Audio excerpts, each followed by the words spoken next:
Howdy folks, this is Checkers, and this of course is Fallout 4.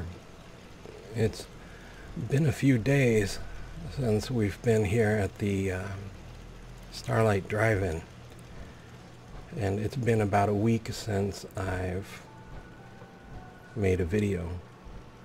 The last thing I made was a stream for Fallout 3, and towards the end of the stream, just at the very end, I think I finally let show that I wasn't feeling quite so good.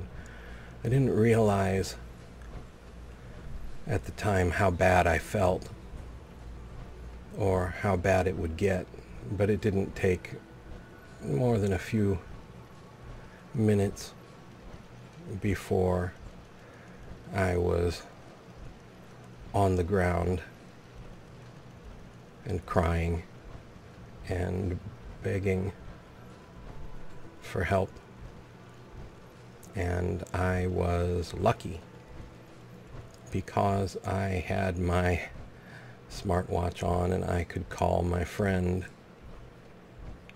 and have him come and get me to take me to the hospital. I could have called an ambulance too, but ambulances are notorious for taking a long time here, and I did not think I could wait through all the pain.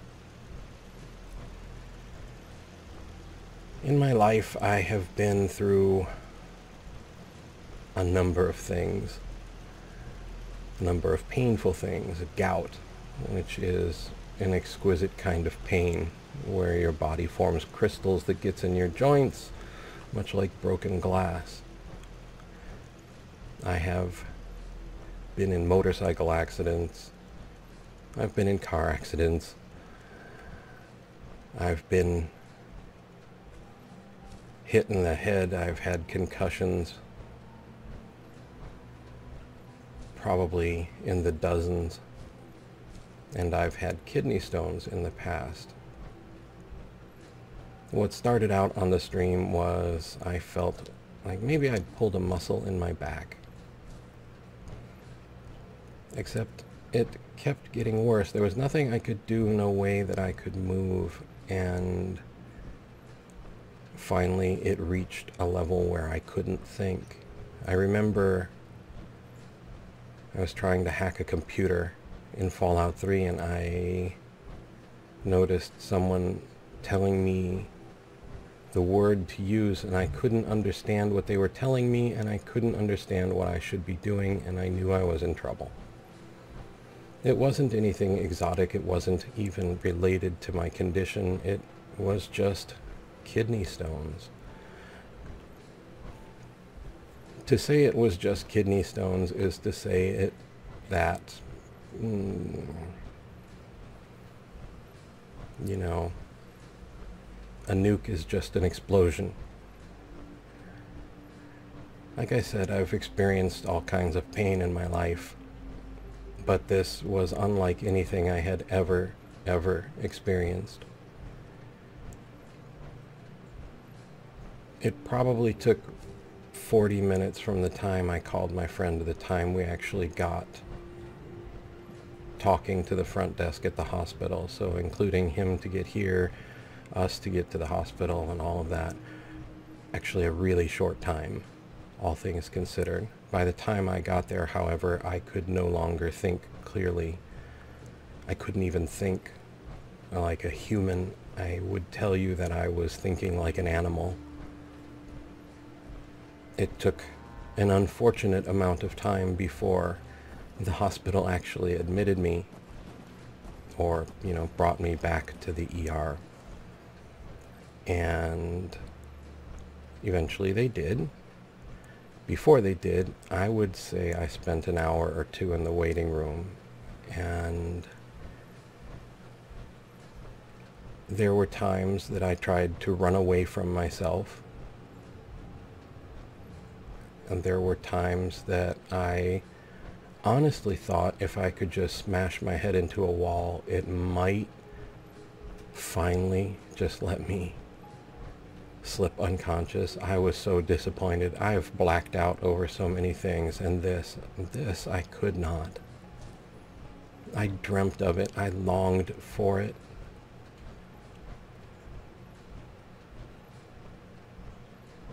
If you want to know what it was like, one of my nurses asked me right as I was leaving the hospital. He came in when everyone else was gone and wanted to man ask me what the pain was like. And I said, well, imagine you've pulled a muscle, the worst pulled muscle you've ever pulled, the absolute sheer pain of tearing the muscle fibers, and then keep pulling on the ends, and keep pulling, and keep pulling, and keep pulling. You can never stop, never let go. You just keep pulling like you want to tear them all to pieces. Moving won't help you. You can't release it. It's just constant, unending, and increasing agony. I went through that for 2 days. And even with every bit of medicine they could give me, I spent most of those 2 days crying and praying and begging God to please just let it stop, even just for a few moments. Now,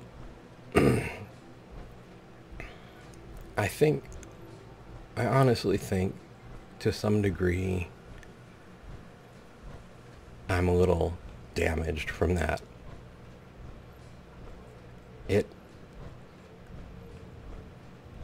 I never, in all the things that I've experienced, I've been burned, I've picked up a piece of metal so hot I thought it was a piece of plastic. I picked it up and it was burning hot metal that glued all my fingers to it, so I couldn't let it go, and just had to sit there as my hand melted onto this piece of metal. I've experienced hits to the head so hard that I hesitate to even explain. The hardest I can tell you I've taken is a bullet fragment to the skull. And nothing comes close. None of it. And almost nothing could fix it or make it better.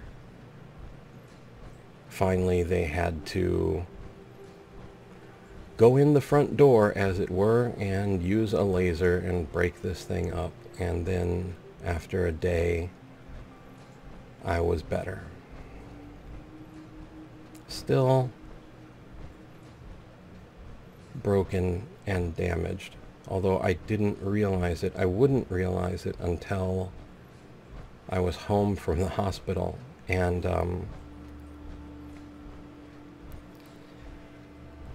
everything that they had given me had worn off, and I realized that I had also probably pulled every single muscle in my body, because the second day I was there, the pain was so great, despite everything they'd given me, that I spent the day trying to throw up nothing.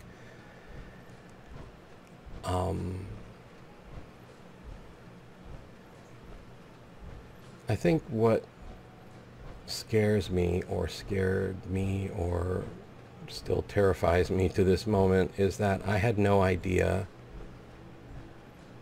I've been through kidney stones for like 30 years, and it started for me more than 30, I guess, when I was in high school, and I'd experienced bad pain, incapacitating, lay in bed, feels like someone's pounding you in the back with a hammer pain, but nothing like this. And I remember the urologist coming in to talk to me before the procedure, and he was telling me how the other doctors were shocked at how far this pain could travel and how intense it could be. He said, you know, they asked me, can this really all just be from one stone?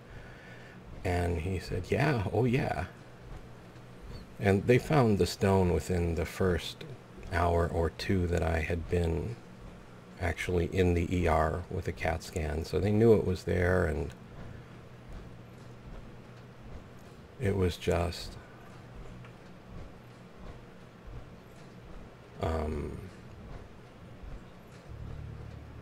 like having my own little live-in torture and having to wait for an eviction to get it out. But yeah, so that was my last week after the stream. I'm just now starting to be able to move without all of my muscles screaming.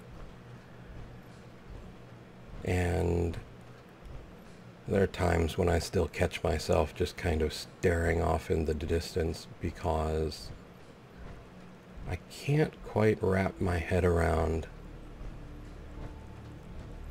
how much it hurt and how quickly it came and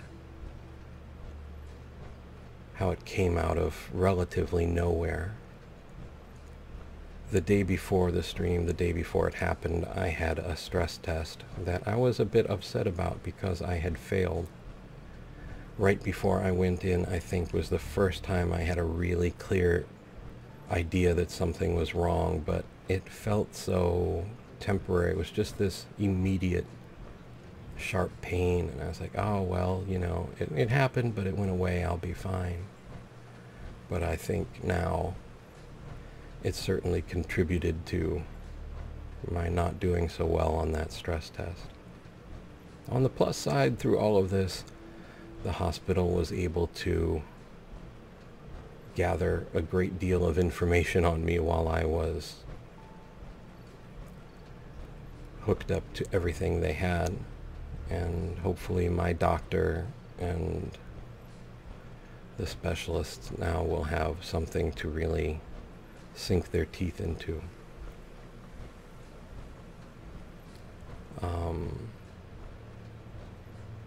Yeah. And once again, you know, my smartwatch has in the past proved that proved how my condition essentially affects me. It shows that when I exercise, instead of going up, my heart rate drops by about 100 beats per minute. I could show this to the doctors because, of course, I react strange to things even in the hospital, and I could make them understand. I could help the specialists that I'm seeing independent of all of this see what I've experienced over the years. And also in this particular case, it helped me to stay in contact with my friend even while I was on the ground and incapacitated. And you know, it's thanks to you, all of you, because you watch the channel and you support me on Patreon, and without all of you, I would not have had that luxury, and I wouldn't be as far as I am in figuring out everything that is going on in my health and in my life. I am still tired and hurt, and there are things I want to do, videos I want to make, and it's going to maybe take me another day or two to try and pull all my pieces together. but we're getting closer to Fallout 76, and hopefully it'll be a nice, enjoyable fall as we go forward. Alrighty, folks. I just wanted to let everyone know what exactly had been going on, and say thank you again for the help you've given me, the help that helped me get through all of this and continues to help me get through everything that I can still try. All right. I would like to say thank you so much. Thank you for everything. Thank you for your patience and your kindness and your support. And, you know, if you think your support isn't helping, you're wrong. If you're watching the videos, you're helping, and I appreciate that so much. I really do. Thank you. And most of all, I'd like to ask you to please, please appreciate what you have, and please take care.